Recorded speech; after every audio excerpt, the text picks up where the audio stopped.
Okay, good morning. Welcome. Bienvenidos. That's about as much Spanish as I'm able to do for you this morning.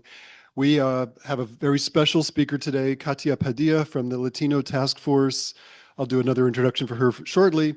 But first, just a few announcements and things. So I see a few new faces. It's great to have you here with us. Welcome. And in case you didn't know, like the bathroom is just around the corner in case you need that. And what else? Oh, my name is Jeff Peckrell, so hello. And I am chairperson for the Forum, which is the speaker series we have at each Sunday from like September until June. And so we have lots more for you over the next few months. Forum is kind of a project of the Human Rights Working Group. And Melvin Starks over there is part of the committee for the Human Rights Working Group, and so is Dolores Perez Heilbrunn, who will be here shortly. Um, I'll mention a few more sessions that we have coming up. So over the next month, by the way, this is Black History Month, and we try to feature programming relating to things like that. Next month is Women's History Month. We do have some things relating to that next month. This month we didn't schedule anything for Black History, but we're doing a Latina topic instead today. What else? Next week we have someone named Bisma Jaffer, and she's from the Council for American Islamic Relations. And she'll be talking about some of the legal problems being faced by our, Muslim brothers and sisters of the country here. So that should be a good session next week. And then the week after that, we will be hearing about Venezuela. We have someone coming to speak to us about the aggression being visited upon Venezuela and how we can show solidarity with the people there. And I believe it's the week after that that we will have the supervisor for the Excelsior. We're going to hear a little bit about the Excelsior today because the Latino Task Force does some work there. But the supervisor for Excelsior, that's Cheyenne Chen. So we'll be having her pretty soon, more Excelsior. We have several members of the congregation in this group who live there. Let's see, what else? Something very important, right? So today, after church in this room, there's going to be a congregational meeting. They call it a voting meeting. And the topic is the banner that we have on the outside of the church, which says, Love demands a permanent ceasefire now. It's a reference to the war on Gaza, right? Apparently, there's some people who are not happy with the banner. So those of us in the Human Rights Working Group urge you to come to the meeting if you're able to speak positively about it, okay? And there's also going to be a proposal for a new resolution, which we have some misgivings about also. So if you're able to stay, please come at 12:30. With that, I think we'll just do the Ohlone land recognition, which I normally do not do. We usually have a person of color do it, but I just want to acknowledge that we are today. We should have you do it. Would you like to do the Ohlone? Do you know how to do this? I'll, I'll, I'll say it, and then maybe you can help me. Wonderful. What I usually say is we are meeting today on the unceded land that belonged to the Yelamu Ohlone people for millennia, and we are grateful to them for giving us the privilege of using this land, right? And we appreciate you and your amazing history. Would you like to say anything more about that? Please. It's an honor to have you. Okay. Good morning, San Francisco. Tusimatikcha. I'm of the Pitt River Nation Northern California band, Medesi Atsuge, from about Mount Shasta, Mount Lassen. I am not Ohlone, and I need to say that out of respect for the first peoples who call these lands home. You are standing, working, living, schooling, moving in the traditional homelands of the Ramaytush Ohlone. The Ramaytush Ohlone have never lost, ceded, or forgotten their original obligation and their responsibility as stewards of these lands. And the fact that today you're hosting this conversation on these lands is true testament to a prophecy that many of us are currently living under. And that prophecy is unifying the indigenous people of the South and of the North of the Americas. And that's under the prophecy of the condor and the eagle. So it's equally as important to recognize the lands that we're living, working, moving on are California Indian lands. in addition to the people that are doing the work, are bringing forth that prophecy of unifying, of connecting, of sharing, of honoring, and of doing the work that had been started long before any of us have reached here. So, in keeping that in mind, wherever you go in California, wherever you go in the Americas, it's indigenous land. It'll always be indigenous land. And we're happy that we're all able to be a part of it. So I just speak as a community member here in San Francisco with the Native community as well as the Latino community. You are all beautiful. Don't forget that. Wow, that was really beautiful. Okay, so now I'd like to welcome our speaker today, who is Katia Padilla. I had the pleasure of meeting her for the first time a few months ago when the Latino Task Force hosted an event just across the street over here at St. Mark's, and I got to know about the amazing work they do in the community. By the way, some of us I know are interested in service and volunteer work, and I think we're going to hear about some opportunities like that today. There are things that we're going to hear about that you can get involved in. So I'd like to welcome Katia to the desk, to the podium. Good morning, everyone. Thank you for showing out. My name is Katia Padilla. I'm the COO of Latino Task Force. I'm also the COO of Mission Language Vocational School and the CFO of Jim's Restaurant in the Mission. So if you're ever hungry for breakfast or brunch, we'll see you on 20th and Mission Street. I did have a presentation for you all today because I do feel like visuals will help you a little bit more understanding the work that we do. I do want to recognize that Latino Task Force is not a nonprofit. It is a coalition. We have a fiscal sponsor, which is the school I mentioned earlier. And we work specifically on advocacy and anything that the community needs. We tend to rise during the crisis of any situation that the community is facing. If you can, thank you. I wanted to mention who we are. So we are a small group. It started with 5 people that were born and raised in the Mission here in San Francisco. They're activists, organizers, and staff of different nonprofits. And then we got support from the SF Human Rights Commission during the 2020 COVID situation. That's when we were born in 2020. The first time we started functioning was during the first week of shelter in place. We realized families were not getting access not only to healthcare or assistance to vaccinations or COVID testing. And so what we did is we started advocating at the city level to get more support and more access to health, and then slowly started seeing the other effects that COVID was doing to the community, which was lack of access to food and basic needs that the community needed. As you can see here, it does explain we are a collective of 35 plus nonprofit. It's actually risen to now 44. I forgot to update that. We have over 44, about 45 now working on that collaboration with the nonprofits that we collaborate, not just nonprofits, organizations, and other small businesses in the community that support the community as well. Here I'm explaining in the next slide, I'm going to explain that these are the different categories. You'll see it up here. The different categories that we support in.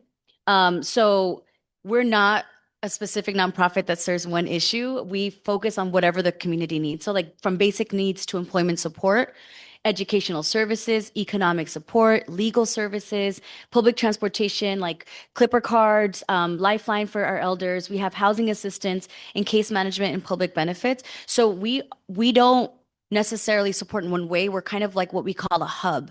And so we bring community members that need support, especially those that are undocumented or newly arrived, and they come to our location and we're able to refer them to other nonprofits. So we're kind of like that resource hub where they can, for example, they come in, their child just needs support in signing up for school or some kind of after school care. And then we find out that the family's not getting enough food. So what we do is, okay, we're going to handle your child. We're going to take care of that. But then now we're going to sign you up for this food hub, or we're going to sign you up for this register for this food line so you can come pick up free food. So we're kind of an all-around support system. On the next slide, I'm going to show you a couple of the committees, and I'm giving you this background because I really want you to know when I get into the more deeper information of what we do, you'll understand why we exist. We had a CBO committee, which combined all the executive directors of the nonprofits we support. We have a communications and outreach team. We have economic employment committee that focuses specifically on economic and employment opportunities for the community, not only for our Tay youth and our reentry communities and our just regular adults. We also support in our undocumented community as well. Essential Services Hub, which is the hubs I'm going to mention in a few.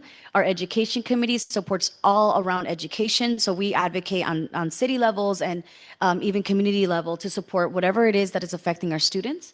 Excelsior Strong, we have a committee out in Excelsior that's supporting in that way. We also have a site there. We have an executive committee, which is what we call our board.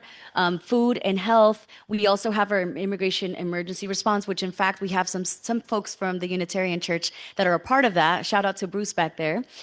We have our reentry and violence prevention, our small business committee, and our street needs assessment. And I want to just want you to look at this quickly. We don't focus on one thing and not just one community.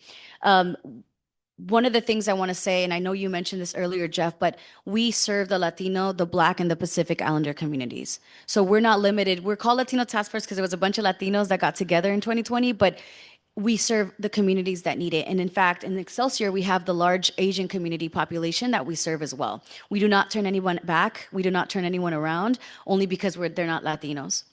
So I'm going back to the bottom four committees that are super important right now. We're dealing with a lot of reentry violence prevention. So as you know, there's going to be a strike in the upcoming week, unfortunately. Fortunately, but unfortunately for the students. So we're working with our reentry committee and violence prevention committee to really focus on what the communities needed. So we rise to that occasion. We collaborate with SBIP and other nonprofits that serve that area. With the small businesses and the immigration issue, we're working, we actually go around. Calle 24 is one of the nonprofits, and Flecha, who has been supporting small businesses. And what we're doing is we're equipping the small business owners to be ready for an ICE raid. And so I mention those things because all of these committees overlap in a lot of ways. And that's why we decided, okay, some folks will focus on certain things that they're great at, but we're always going to be focused on the mission. And the mission is to support the community. And then our street needs assessment is a committee that focuses on substance abuse and homelessness. And so they're really big on creating policy and all those things. So there is opportunities for volunteer and opportunities to get involved in all of these different areas for Latino Task Force. I want to show you our different locations. I think this is a very important to mention. Right now, our mission hub is what we call the Mission City Hall, because everything that goes on in the city, anything that arises first hits our mission hub. That's 701 Alabama Street. I put some dates on there and some hours of when we're serving the community. So between 10 to 4 p.m., we are serving the community with appointments or walk-ins to help them sign up, either get referred to nonprofits that can serve them for their needs, or help them sign up for certain things like public benefits and all sorts of stuff. We have a site in Excelsior that's 4834 Mission Street. On Tuesdays and Thursdays, they're open from 10 to 4. And it's important to mention that they're going to be opening a food, kind of like a food market, but it's for the community to come in and be able to grab food for free. They just have to register and sign up because there is limited amounts of food. And in that site, we're collaborating with the SF Marin Food Bank. So FYI for those that are currently probably volunteering with those. And then right now, we our PI hut in the Bayview, so that's our Pacific Islander hut. It's a hub, but we called it hut. It's currently in transition. They're moving. So right now we don't have an actual site for you, but we do have one in the Bayview as well. So as you can see in the 3 different sites, there's all kinds of populations that we serve, and we're not turning anyone back. And then here's a couple of pictures just for you to get kind of like a view of what goes down. We have our Excelsior sites a little bit smaller than our Mission Hub, but our Mission Hub also collaborates with CANA. If you know about CANA, CANA is the Cultura and Arte nonprofit. It serves like, if you hear of Carnival in the city, it's 2 days in May. They do a big celebration, but they also host the Food Hub, what they call the Mission Food Hub. And so the Mission Food Hub has been ongoing since 2020. It's been nonstop, led by Roberto Hernandez. You probably heard that name in the community. And it's been ongoing. We've had moments where we run out of food, but what we do is within the community, we all collaborate and say who we're going to call and how can we collect funds and donations so that we can continue to serve. So the Mission Food Hub is one of our biggest sites, which is why we call it the Mission City Hall. And then the PI Hut, when it was in the Bayview, it was a smaller location, but we served a lot of the Black and the Pacific Islander community there. I want to just show you what our intake form is so that you can take a quick look. This is what our staff actually help the community fill out. And in this way, we're able to find out what do the community member needs? What does the San Francisco resident need? And so we fill out everything. We check every box with that family member or that person needs affordable housing, but also needs public assistance and also needs education and also needs a job. We fill all of that out and they get kind of like a one-stop shop. So that's what our sites are for. That's what Latino Task Force stands for. I'm going to go through these slides really quickly so that you can see when it comes to housing resources, these are the different types of support that we provide the community. It is not limited to young folks. It is not limited to elders. It is everybody. We try to encompass the entire community. We advocate for these things. So what our executive committee, and I'm very fortunate to be a part of that committee, we advocate this at city level. So we have staff that work with the community on specifically signing up for these types of support, but at the level of the executive, we're at City Hall. We're there till 3 a.m. during the budget, talking about all of the things that our community needs. On the next slide, you're going to see the different type of public benefits we help folks sign up for. Health coverage, food funds like CalFresh, unemployment or disability, utility support, public transportation. Our staff sits with our clients for hours to make sure that we're filling out the applications correctly. These are things that you typically will not get. I grew up with public services, and I know my mom had to sit there by herself having us translate a document to fill it out. And thank God for Latino Task Force, because now our community doesn't have to sit there for hours figuring it out on their own. And you know how it is with the city. If you make one mistake on that application, they'll send it back, or they just will let you know weeks later that this was not filled out correctly, and you're going to need to do it again. And so that's what we try to avoid through Latino Task Force support. On the workforce area, you're going to see here all the types of employment and enrollment assistance programs. We do try to help our transitional age youth, what we call TAY youth. We also help our newcomers workshops, open doors, getting them prepared for resumes, how to sign up for ITINs so that they can start working, and then food handler certifications, resume building, job fairs, etc. And then I do want to mention on the next slide, you're going to see opportunities for all. This is a program it started with Mayor London Breed through HSA. And it's been HRC. And it is one of the programs that has really helped the young folks, especially folks that don't have leverage in this country, to get jobs, not only in nonprofits, but we've also seen our OFA interns get jobs in like Google and Facebook and things like that, which we find very amazing because some of them want to go to school, want to be able to afford school, but they don't have experience. They just don't have the funding for it. So we try to prepare them. And through the OFA program, which we're still advocating for to help the youth, we hope that we're able to continue to support them to be able to get the jobs that they need. On the next slide, I'm going to show you a couple of numbers, because I think it's very important for you all to see. And I know this mayor really loves data. So here we are. We got a couple of things. We do serve about 8,000 people from 24 to 25, fiscal year 24-25, over 8,000 individuals and families. Some of those numbers will not reflect that there's children that we serve too, and that there's other family members that come in with them that need the support. We have impacted over 30,000 members, and you can see all the different types of demographics and also the different types of comprehensive services that were offered. You'll see there the COVID test kits. COVID is still prevalent. I know sometimes we feel like it's not, because the government will tell you we're good. But even during the time that they were telling us we were good, we were still serving the community. There was still a need for COVID support. And then you'll see here on the bottom right, the ongoing free incentivized services. We're still providing free services now. Thankfully, we've advocated for more health access. We're now giving out HIV prevention.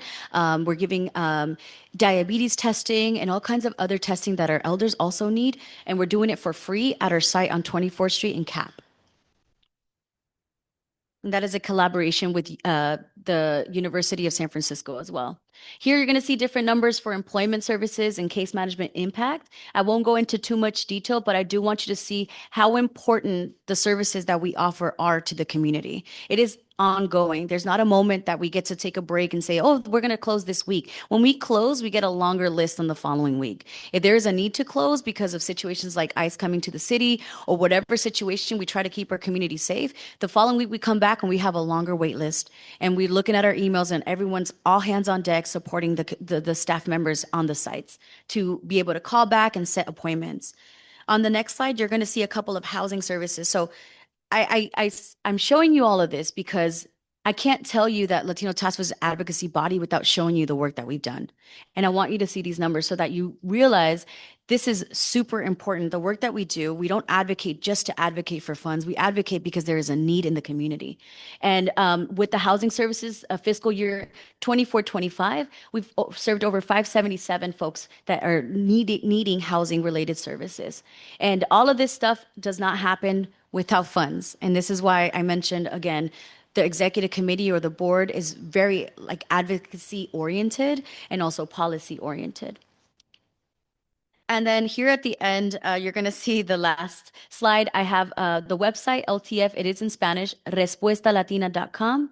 We also have an Instagram that you can follow us so you can get more updates. Most of that has to do with the advocacy piece on our Instagram. And then we do post like different events that happen at the sites and also any volunteer opportunities that we're looking for, as well as job opportunities for the community. And then on the last slide, and I'll go into this a little bit more. As we all probably have heard, there is a strike happening with the UESF, the Union for Educators of San Francisco. And so we are currently right now, we do need volunteers to get involved to support at the Mission Hub. We are serving our children food, breakfast, and lunch since they're going to be out of school. The schools are officially closed tomorrow. So we are going to be serving the kids food from, I believe in the morning will be from 9 to 10. And then in the afternoon for lunch, it'll be 11:30 to 1. And we're also looking for any staff that's fingerprinted or anybody that's fingerprinted to serve children to be able to support us for the care of some of the children that we serve during our summer hubs and winter hubs. So if you do want to register to volunteer, there's a QR code and then there's also a link at the bottom. And so now I just kind of want to tell you a little bit of the work that I get to do. And I think this historical piece or this like data piece that I just shared is very important because I don't really get to do the staff work. I don't get to work with clients face to face, but what I do get to do is partner with nonprofits and also partners like you all. And I've been connected with Jeff and Bruce because Bruce has been attending our immigration emergency response meetings. They're kind of like underground grassroots organizing meetings. We don't really share like to everybody what we're doing, but my role is really immigration advocacy as well as partnerships. And so it is very important for me for you all to know that even though we're doing all of this work, there's still folks in Latino Task Force and in the community working really hard, especially when we got that scare in October. That same week, we hosted that event here on October 25th. That we were moving. I actually don't even remember if I slept enough that week because I was focused on not only the event, but the fact that I was getting calls late night saying, how are we going to move? Where are we going to host the families? How are we going to serve them? If we do need to deliver groceries, who's going to be in charge of that? And it's a lot of work for just 5 people. It is a lot of work. And so we partnered with another coalition that they call SFLPIC, which is the San Francisco Parity and Equity Latino Coalition. And we were trying really hard to connect with other nonprofits saying, okay, we're going to open our doors. If we get a call through rapid response, we're going to move this way and we're going to move that way. And it was a lot of work. But I mentioned that to say that it is wonderful to know that we have this partnership and this community as well to support us. And I mentioned Bruce once again, because to be honest, that week was very difficult. It was very difficult for me. It was difficult for my community, but it was in a way a relief to know that we had a partnership with the church at St. Mark's. We had the partnership with UUSF, and we knew that at this time, during that time that event was happening, we were going to have the support from the community, and especially in a lot of ways, and I say this very respectfully, but it is important to have our white allies in the front lines because it looks very different to the government. It looks very different to President Trump. Unfortunately, I said president, but Trump, when they see the white allies in the front, and I know it's scary times right now, but it is so different to know that we have the support of our white allies compared to having just Latinos fighting against Trump or fighting against the government, because it is not the same. It is not the same, and I'm saying this based on my experience, and I'm seeing it based on the experience of my community. And so I really appreciate this opportunity to speak to you all. And I say this to say I want to continue partnering with you all, and I hope that I'm able to still host a couple of events either here or at the other side across the street. But I am working, and Tom, shout out to you. I am still working on that grocery list because I know during this weekend it's been kind of crazy. But we did get a feedback from Tom that there was a list of volunteers willing to support us in dropping off groceries and helping us take some of the kids probably to like their schools if we needed to. We are still working comment on that because even though the mayor had a conversation with the president, we still don't know what that relationship is like. We don't know what came out of that, what was the promise, what was the situation. So we're still underground working on a system to be ready with what we call a migra raid or migra watch. Migra means ice, so ice watch. And so we're planning to do one for the nonprofits and spread that out and train our small business owners as well in the area that is mostly impacted with Latinos and undocumented folks. And so with that being said, I think that's everything I wanted to share about Latino Task Force. Once again, I am very grateful that I get to be up here and being able to talk to you all. Of course. Do we have any questions? If you have them on the cards, please remain. We'll ask them questions now. I think I'd like to do the food bank is that the Mission Hub. When does that one happen? So we have for the Mission Hub, they opened another day because I don't know if you all heard, but they closed down a couple of food banks. And so what happened was those same folks that needed the food access were sent over to the Mission Hub. So now they're open Thursdays and Fridays, and it's through Cana. And then we're opening in late February. I believe the date is February 26th. We're going to be opening the new food location at the Excelsior site. And we're going to have a grand opening. I'm going to share that with you, Jeff, if you wanted to share that with folks. We're going to have a grand opening, but there is always going to be opportunities to volunteer. So I'll share that with you. Okay. Yeah. You mean you'll share it like via email? Yeah, Oh, the link that we're going I to have like a sign-up sheet. Yeah. So we always send out these emails after the sessions that have a link to the recording. It will include some links that Katia is providing us as well. So watch out for that if you wanted those informations. Okay. So someone asked, what role do you think churches such as UUSF can play in preparing and meeting the potential ICE invasion? Which could even occur today, right? Yeah, that is intense. That's a wonderful question. What role would the church play if there was? Yeah. I'll say this. One of the things that I was able to, when I attended an interfaith council meeting, they have vowed, and when they said this, it really impacted us, which is what made me very comfortable doing an event for our street vendors across the street, was that the church is considered a sanctuary site. And so if the church is considered a sanctuary site, if there is ever an ICE watch or ICE raid, we want the support. We want to be able to contact somebody from the church and say, hey, we're going to need to house a couple folks. We're going to need to support a couple folks. And even if it's not housing them at the church, we're going to need some support in dropping off groceries because families are not going to be leaving their houses. We're going to need some support to get them to and from doctor's appointments. We're going to need them to, and not only this is another thing, and I don't know if it answers that question well, but one of the things we're not really recognizing in this moment is mental health is real. And I know there's some people in this room that are seeing the news and it's very impactful. But the people that have to live it day to day have to get on the bus and think about whether or not the SFMTA ticketers are ICE or not. It is very scary in this moment. And so, I mean, if I can say prayer helps, it does, but also being out in the streets, kind of like a partner and an activist, and in a way, what we call there's a system that's called Adopt a Corner, where there's people that volunteer to stand in the corner and keep an eye out for ICE. We can do that even as just regular folks. You don't have to stand in the street, but if you know that there's areas that are impacted with undocumented folks, and you can kind of sense it in the TL or in the Mission, wherever you're at, keeping an eye out is really, it's important. And like I said, there's no other feeling of safety when you see a white ally stand up for you when you can't speak the language.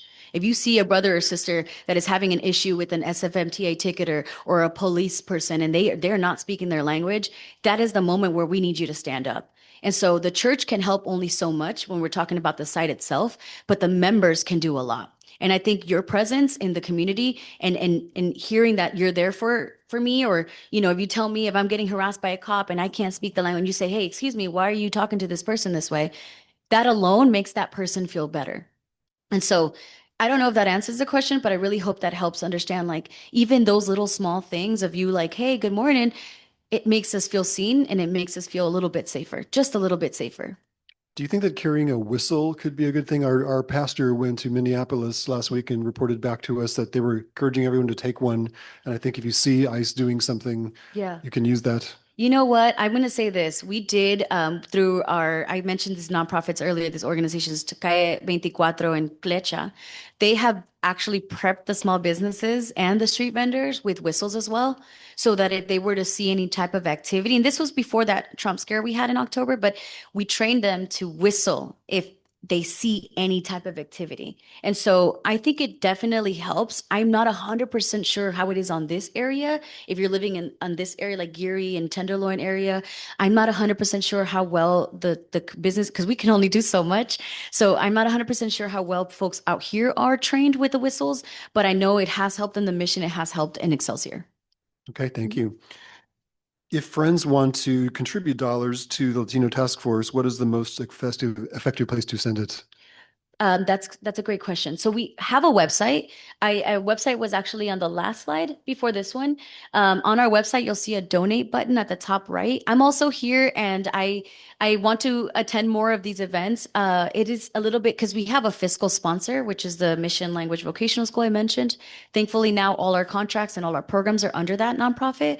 But you are also welcome to write a check to MLVS or Mission Language Vocational School. And that information is found on our website on the donate button. And then we also accept checks. We have 701 Alabama Street is our you can mail stuff to us too if you'd So like. the QR code will take us to a donate spot too? This QR code will take you to the Google form to sign up to volunteer. But the last slide, it'll have our website, www.ltfrespuesta latina. That's in Spanish, but we'll hopefully put it back up there for you all. You'll find the donate button on the top right. Okay. Will it be helpful if we make this church a safe space for those who don't feel safe otherwise? 100%. But I will say this one thing. When we were hosting that event in October across the street at St. Mark's, I worked tirelessly to try to get SFMTA to give us buses to bus people from the mission here. And so one of the feedbacks I got, it was really difficult to get SFMTA to agree to anything. And we understand city is different, right? But we did get some feedback saying it's really hard for people to get out of the mission. Like the buses you have to take, and if you don't have a vehicle and you have like 5 kids, like how do we get to that site? And so I know that community was helping carpooling folks over to that event. And also the weather was kind of weird, but I will say the church can be a site, and if we know this, we can have it in our resources. If we know that this is going to be a safe space for a community, if we ever need it, if like really all hell breaks loose, then it's good to know that we have this partnership with the church. And of course, anything really helps. Anything helps. So just even knowing that makes us feel like, oh my God, we do have a place in case the mission really gets raided, because that is really where a huge demographic of Latinos and undocumented folks live. Then we know that if we needed to leave that area, we would be safe here for a day or two. So yeah, it helps. I think the church might actually be a sanctuary space. Have we declared that? Does anybody know? I think that's true, right? I think I even heard that way back in the Iran-Contra days, that when there was all the persecution of Central Americans, that they sheltered some people here. Wow. I think so. Let's see.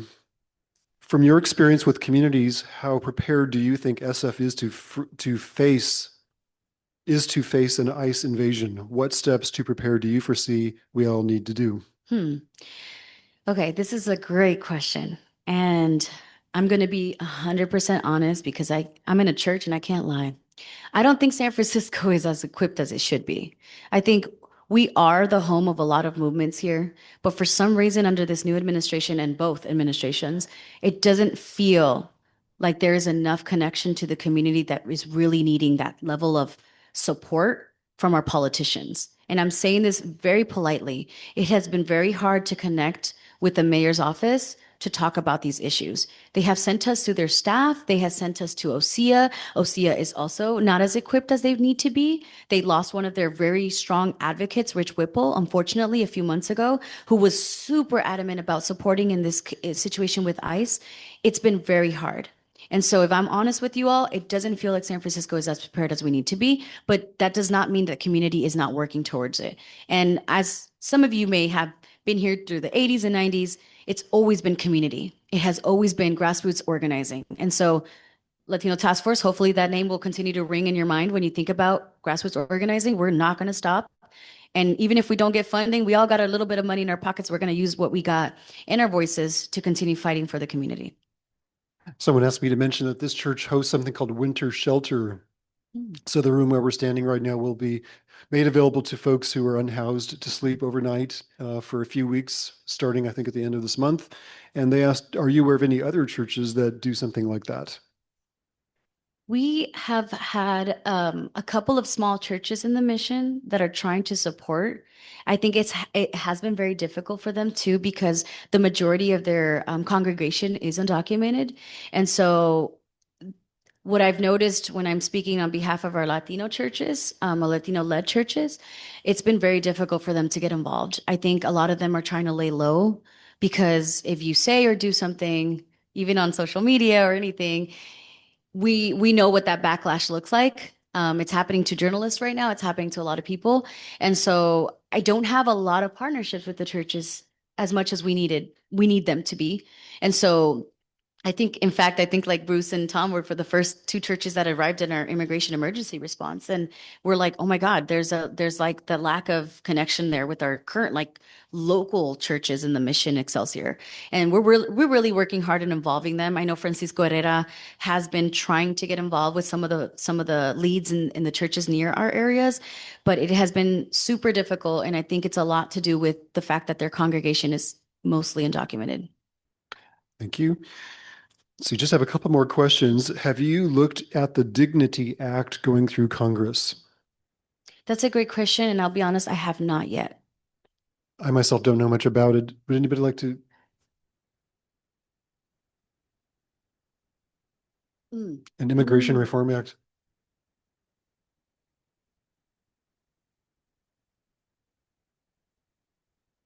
Oh wow. You know what? Now that you mention it, I think I've heard of something and I forget which she said she read about the Dignity Act just recently. She doesn't know a lot about it yet, but she's gonna look into it. I think I have heard of it and I forget which politician's the one who brought it up. Do you remember? Because that has come across my feed actually. And we'll look into it. It's very important. Thank you. Dignity Act.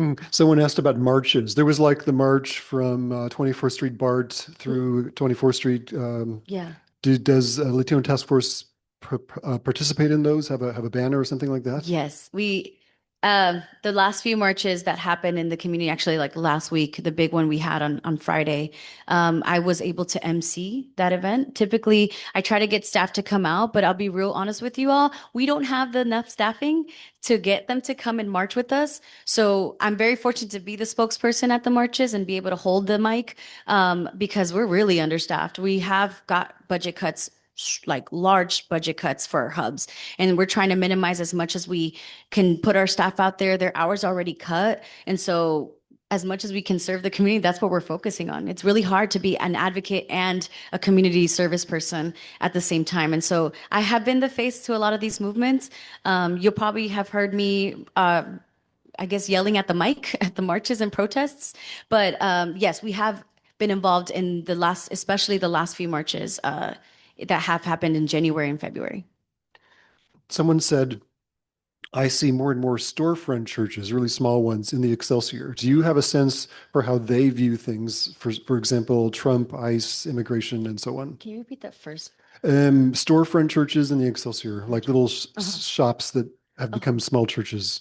Do you Okay. have any partnership with them, or what do you know about how they view some of the current issues? That's a good question. We don't have any partnerships yet with those in Excelsior. I believe our focus has been strongly not only in Excelsior outer mission, but in the mission. And so it's been very difficult, as I mentioned to the last question, we are really understaffed. So it's been hard to get our hands into other areas and other small businesses and churches as well.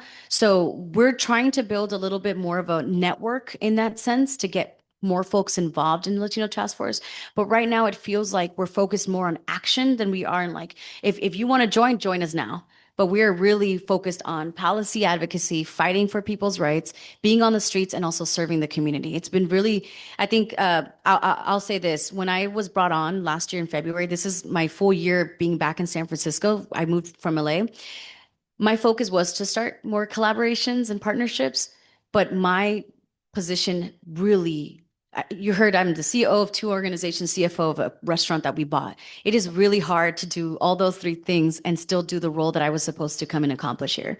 And so if anyone here knows, even if you don't have like want to do a lot of work or volunteer, that is okay. But if you have any connections or people that I should be speaking to or should be connected to Latino Task Force, I am more than happy to take that information down. In the last site, you'll see we have our Instagram and our website. We have a contact form, contact me. I'm also going to share with Jeff. You're welcome to share my email with everybody.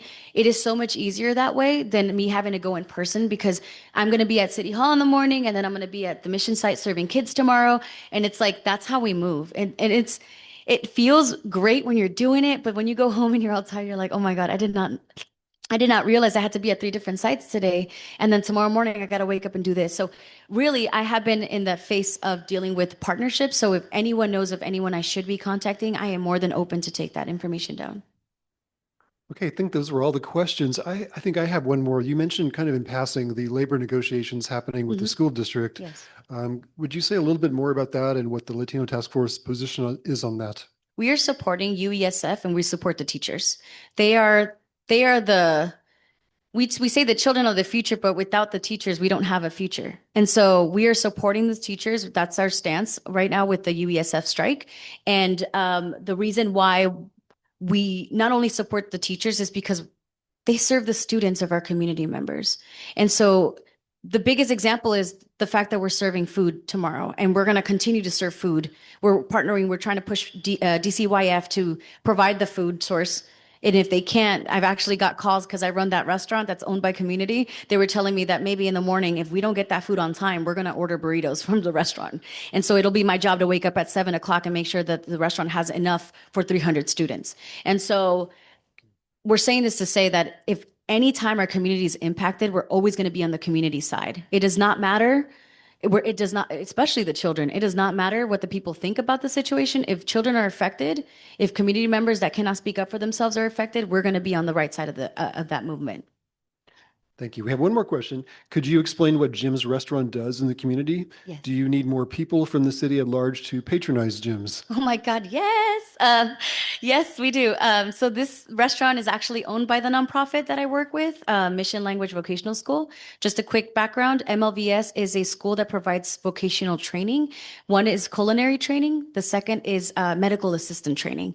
It's pretty much affordable free training for the community to get into better jobs. And so through our culinary training program, we were doing catering and we decided that our graduates not only need just catering opportunities, they also need jobs. And so in December of 2024, they bought the restaurant on 20th and Mission. So the address is 2420 Mission Street. And they bought it to give some of the students jobs, but also to provide programming there. So at the restaurant, we just recently, shout out to Klecha, we got a grant that is going to help us also move the back and renovate the backside into a commercial kitchen to also help the street vendors have a commercial or what they call a commissary kitchen to be able to prep and cook their foods so that they're selling legally in the street. And so that restaurant is a social enterprise. It is owned by the community and serving the community. So if you really love eggs and waffles and breakfast, we'd love to serve you there. So please come on by. We're open Monday through Saturday from 7 to 2:30 p.m. every day minus Sunday. 2420 Mission Street. At 20th? On 20th and Mission, yes. Okay, yeah. You'll see it. It's called now officially Jim's by MLVS, but it still continues to have its name Jim's Restaurant at the top. It's red with a red awning. It says Jim's Restaurant. It's a legacy business in San Francisco. It's been there for over 32 years. So please come on by. We hope to see you all there.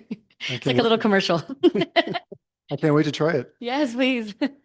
Okay, well, Katia, thank you so much. Thank you. Yeah. Thank you. We'll send out the slides in case some people got here a little bit late, but the number of things that the Latino Task Force does is really phenomenal. It's just a huge number of things for the community. So thank you so much for all you do, really. Thank you. Thank you so much. And we're going to always rise to the occasion. So if there's a crisis, we're going to be there, whether it be housing or somebody's house fell down. I don't know. We're also currently, sorry to interrupt you, but we're also serving tenants. I don't know if you heard of the Mosier building that burned down. We're serving those tenants as well. And we're connecting them to legal support because it is unfair how big corporations take advantage of people that were living in rent controlled tenants and units that now they're trying to kick them out and they made them sign NDA agreements. And I'm saying this out loud. We're going to fight for those folks. There's a lot of elders that were affected there and a lot of undocumented communities that were living in that building. And we're working with Open Door Legal to help them as well. So we do all kinds of things. In the TL, right? That building. In the Yeah, I TL, heard about that. exactly. Very sad situation. Very unfortunate. It is, but we're there. We're going to be there. Thank you. Yeah. Thank you all. All right. All right. Well, I'll just recap a few announcements. A few people arrived late. So next Sunday, we have Bisma Jaffer. She's coming from the Council of American Islamic Relations to talk about some of the legal issues facing our Muslim brothers and sisters. Week after that, we have someone from the Answer Coalition going to speak about Venezuela and what's going on there.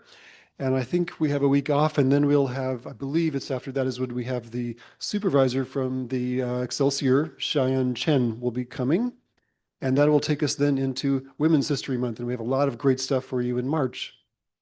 I want to mention that today in this room at 12:30, if you're able to come back, please do stay for that. We're having a congregational meeting, and the topic is a new resolution that's being proposed relating to Israel and Palestine, and also some concerns that certain people have about the banner on the outside of the church, which says ceasefire now. So hope you can stay for that. And we hope to see you next week. Thank you.